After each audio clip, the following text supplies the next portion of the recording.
Welcome to the Customary Land podcast. I'm your host, Spike Boydell. This week, coming to you from Kangaroo Valley, where I'm out paddling this week. So the podcast will be slightly different in as much as I've recorded the audio in my combi before going on the water. And I'll be playing that with some visual images of the paddling to go alongside the audio, so it's really just B-roll playing in the background for you rather than seeing me sat in my studio space at home. So I hope it's of interest, this week's episode, and I thank you, in your case, for watching. In this episode of the Customary Land podcast, I'm going to be talking about recent events in Fiji, most particularly in relationship to the Great Council of Chiefs meeting in Bau Island and their decision, even though they are currently being reviewed, their decision to undertake a review of the iTaukei Land Trust Board, the Native Land Trust Board, the review of the iQoliqoli compensation policy, that's the fishing ground compensation policy, and also the ownership of waves, and that is the review of the Regulation of Surfing Areas Act 2010. I'm Spike Boydell, and this is the Customary Land podcast. The Customary Land podcast is about all things relating to the equitable management of customary land. We discuss tools and ideas needed to manage, use, and equitably maximize interests in land at the interface of custom, tradition, and development in its many forms. The Customary Land podcast is for everyone living on, identifying with, and wanting to use or access resources in or on customary land. Well, at the time of recording this, and I'm recording this in my VW Combi van in Kangaroo Valley because I'm here this week, some canoeing and some photography, and it's a different environment, so I'm hoping for your benefit, the listener, that the sound is fine.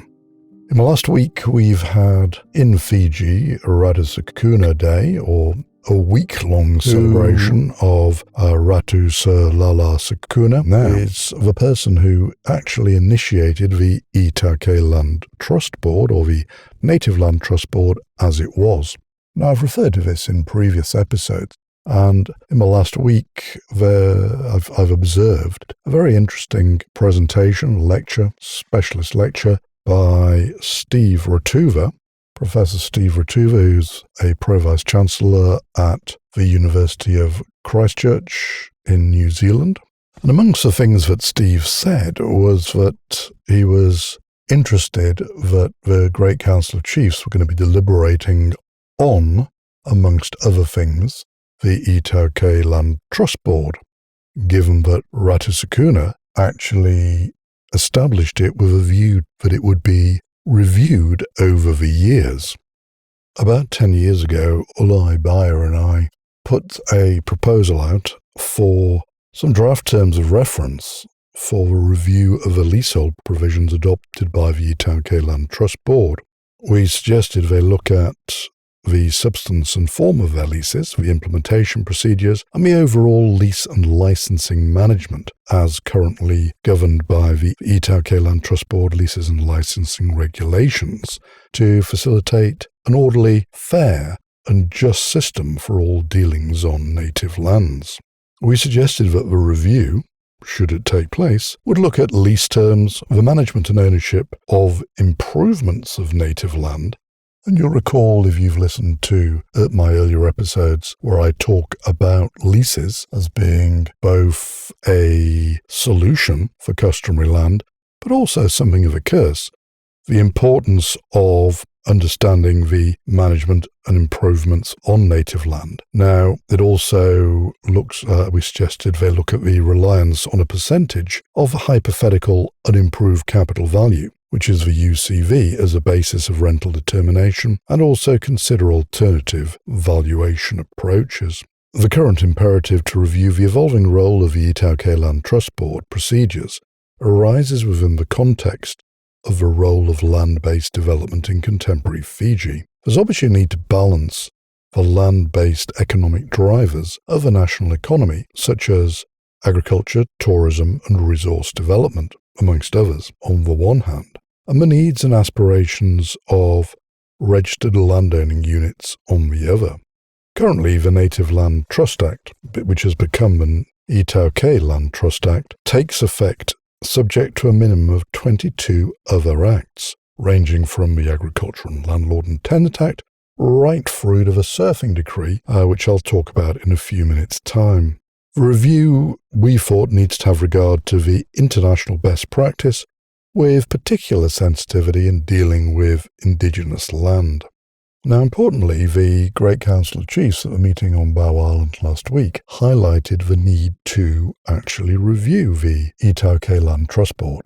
They also, interestingly, determined that they would restore the arrangements to increase the level of remuneration to chiefs, whereas the decrees or legislation put in place by the previous Bainimarama government had actually aimed to liberalise returns on customary land to all customary landowners or all members of the iTaukei equally. Now, this obviously had an impact on the chiefs in particular and their ability to support various activities. Now, as I mentioned in previous episodes, there is currently a review of the Great Council of Chiefs currently underway, led by Dr. Chone Balandroka, and his team actually reported to the Great Council of Chiefs on Bau Island. The only outcome that I've heard directly from that meeting is that the chiefs, as I say, have restored their right to an increased return on their monies. Now, that's fine if they are doing something constructively for the benefit of their communities with their increased share. So there's no underlying problem with that.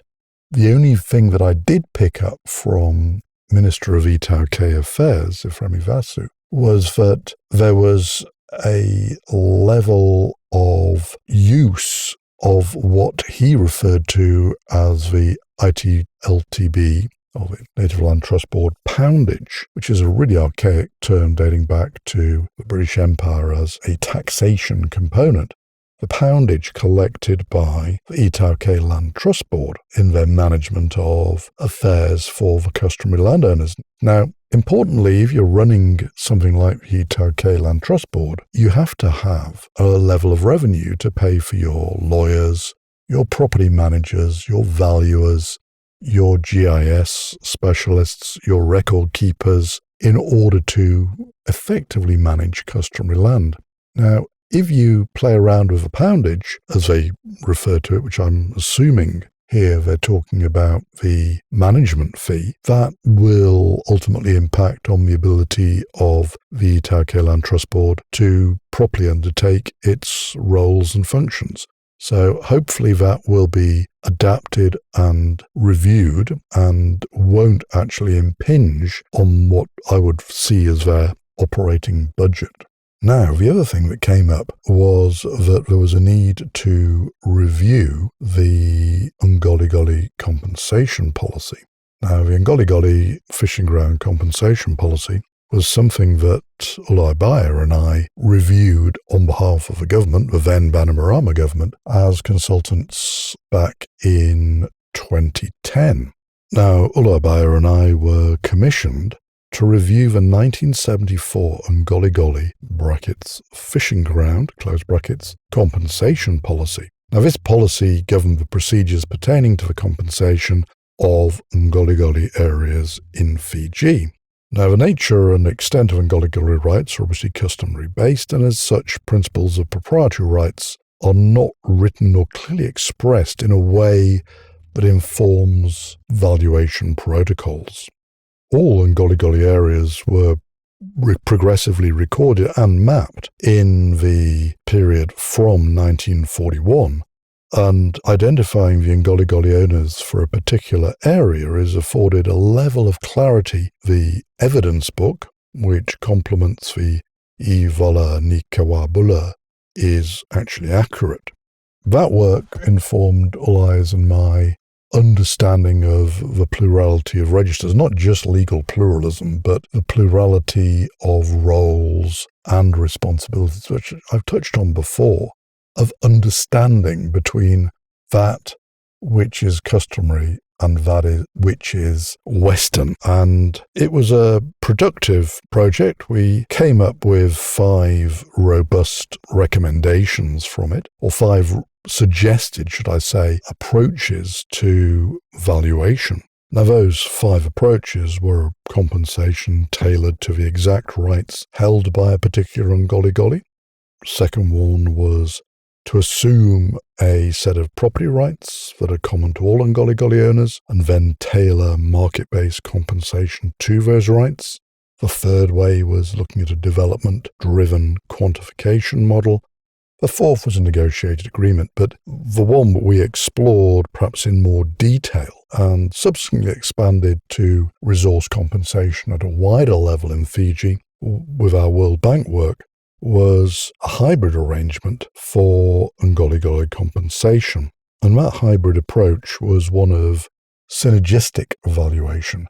And that really is the marriage between the customary landowners and those people wanting to use and access their resources.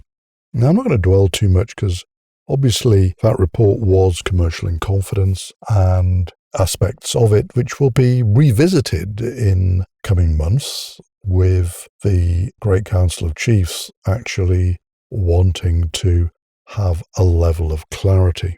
But what I want to get onto today is one particular aspect, and that is the ownership of waves and the ownership of, in particular, surf waves in Fiji. Now, the review of the Regulation of Surfing Areas Act 2010 was something that was going on at that piece of legislation was something that was happening at the time that Ulay and I were undertaking the review of the iQoliqoli compensation policy.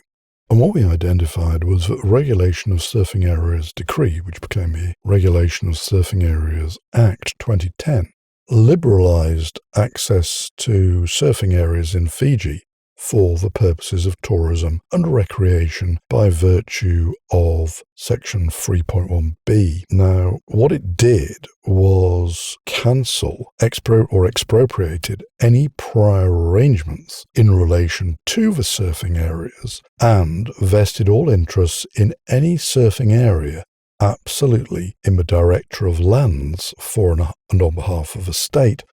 Now, this was a strange situation because we had actually seen in Fiji a set of circumstances where, and if I take the example of Bau Island and the famed Cloudbreak surf wave, it had been effectively privatized previously.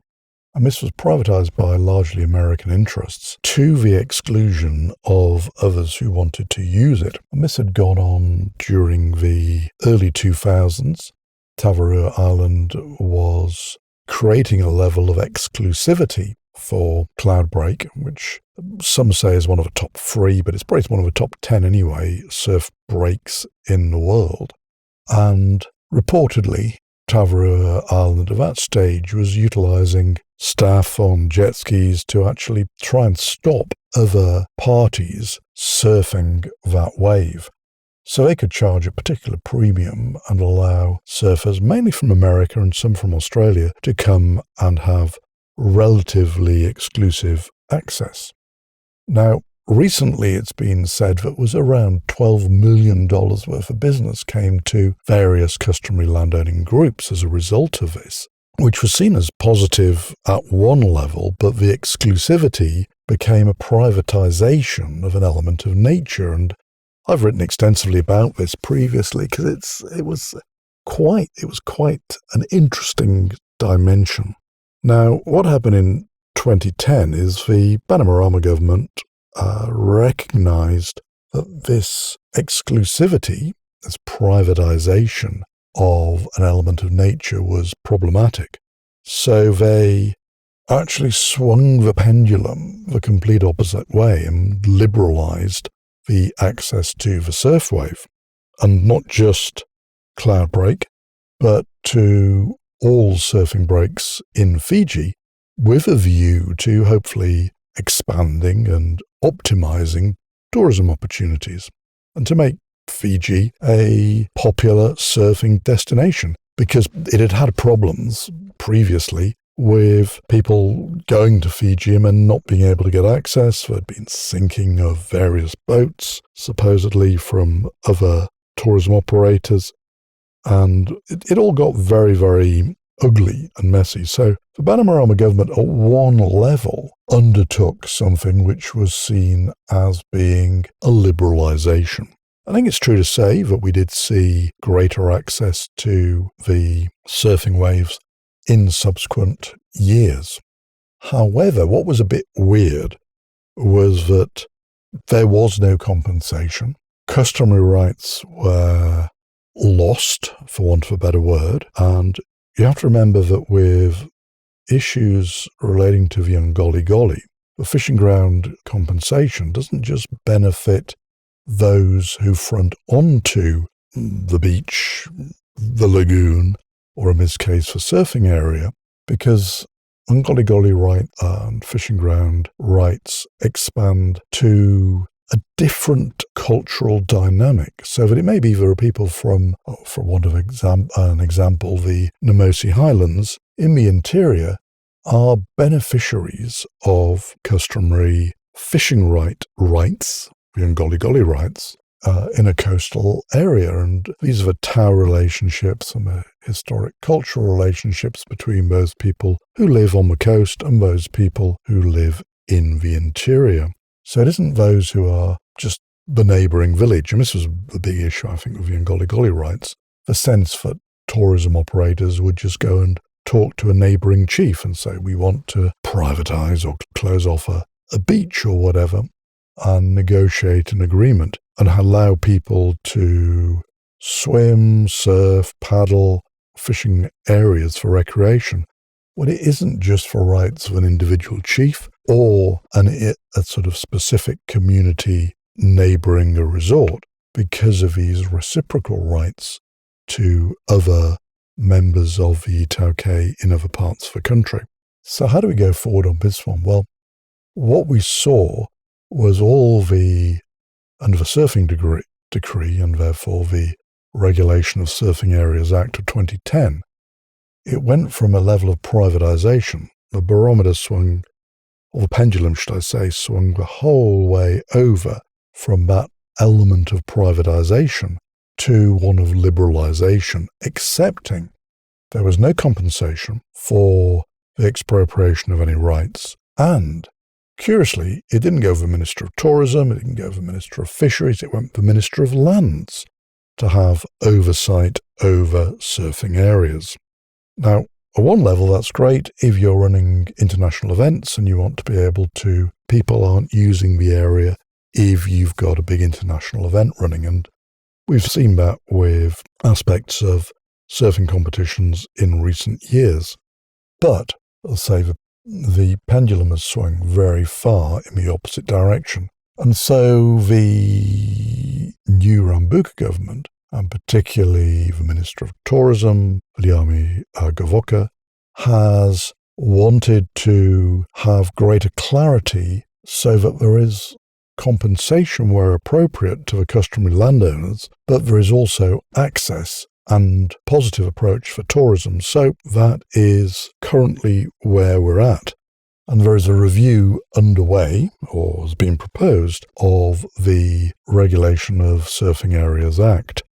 Now, that review, as I understand it, is to find a middle ground between the extremes of privatisation, which occurred with Tavarua and Cloudbreak and other surf breaks up to 2010, through the 2000s, and then this pendulum swing to a liberalisation under the auspices and control of the Director of Lands. It'll be interesting to see how that project progresses and how there is a movement to get a better level of remuneration for the customary landowners. Interestingly and critically, perhaps the iQoliqoli compensation policy should have been resolved first, or indeed the review of the iTLTB and the wider gamut of land and customary ownership rights and leases, and that by implication the iQoliqoli be clarified before we move into the regulation of surfing areas. But obviously there's a political dimension to this, and the need to be seen to be making progress positively to ensure tourism has clarity, and to also ensure that the iTaukei, iQoliqoli rights holders, which are not always one and the same, are beneficiaries of compensation for the use of their spiritual and cultural areas. You've got to accept that the iQoliqoli is just land covered by water.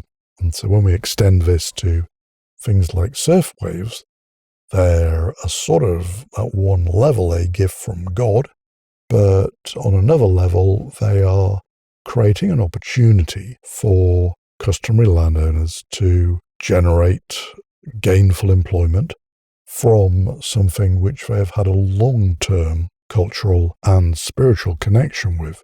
So if their rights are being compromised, there needs to be this, as I referred to earlier, this synergistic between landowners and the aspirations of those tourism businesses that want to be able to enable tourism clientele, to access these amazing surf waves, but having a level of regulation inherent within it. That's an interesting dynamic of what's going on at the moment, and I thought it would be worth just flagging up these particular issues so that we can see how things unfold in the weeks and months ahead with all of these reviews. So, review of Great Council of Chiefs, review of the iTaukei Land Trust Board, review of the iQoliqoli compensation policy, and a review of the Regulation of Surfing Areas Act. I'm sure there'll be reviews of other aspects of legislation related to the iTaukei and the productive stewardship of land in the months ahead. So I'm going to keep it short today. I hope that's been interesting and thought-provoking for you. What I think is particularly interesting is how this meshes really with the Melanesian Indigenous Land Defence Alliance, who have been so against leasing and regulations relating to the use of customary land by others, particularly with regard to the review of the iTaukei Land Trust Board, because, as I've said before, the iTaukei Land Trust Board provides a level of legal advice, property management advice, valuation advice, geomatics and titling advice, which doesn't exist currently and is not accessible currently in other Pacific Island countries. It will be interesting to see, and I mean the whole aspect of you put it in a legal framework and it becomes transferable, you'll never get it back to its traditional understanding where it's indivisible, and once it's gone, is salient, and I think it's relevant when we look at, for example, Tavarua Island, which was an American-owned tourism venture, which, as I understand it, last year, or the year before, during COVID anyway, as part of a blue line strategy by the then Bainimarama government to encourage wealthy individuals who had private jets and private yachts to use Fiji as a base, and where many people were looking at the acronym WFH, working from home, we saw a number of people who changed the acronym to WFF, working from Fiji.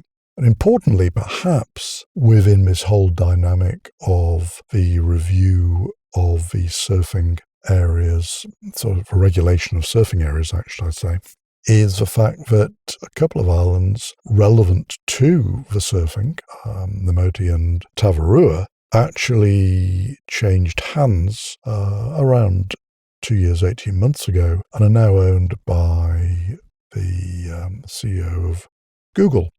And Google also own an island where they moor a couple of their super yachts. So at the moment, you can't actually book to go to Tavarua.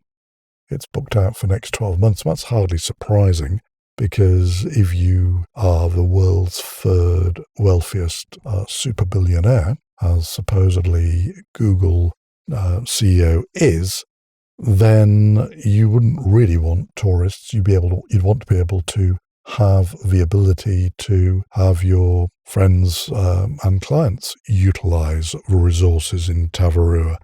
So there's an interesting dynamic there, that it has become privatized in a yet more elitist way. And it begs the question, it really begs the underlying question as to how land like Tavarua can, one, be freehold, and two, can be taken out of the gamut of the customary landowners, and should there be a level of retrospective compensation for these things.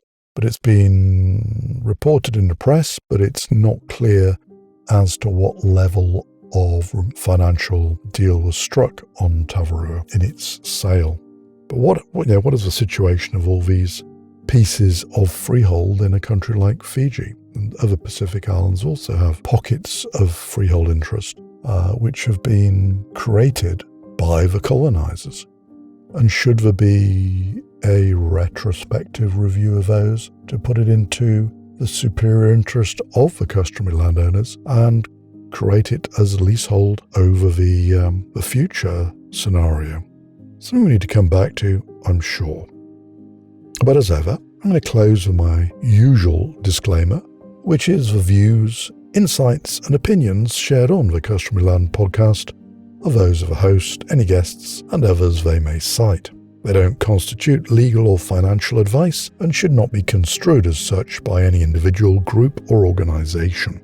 Before undertaking any dealing or action relating to customary land, individuals, groups or organisations should obtain professional advice from a qualified lawyer, an experienced valuer and/or a certified chartered accountant with specialist expertise in your particular country. Alternatively, you can contact Customary Land Solutions for advocacy, advisory and capacity building solutions for customary and Indigenous landowning groups and trusts on land management, leasehold, valuation and resource compensation issues.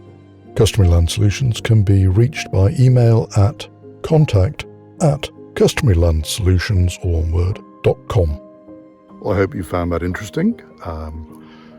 If you did and it raised any issues for you, feel free to reach out to me at contact@thecustomarylandpodcast.com.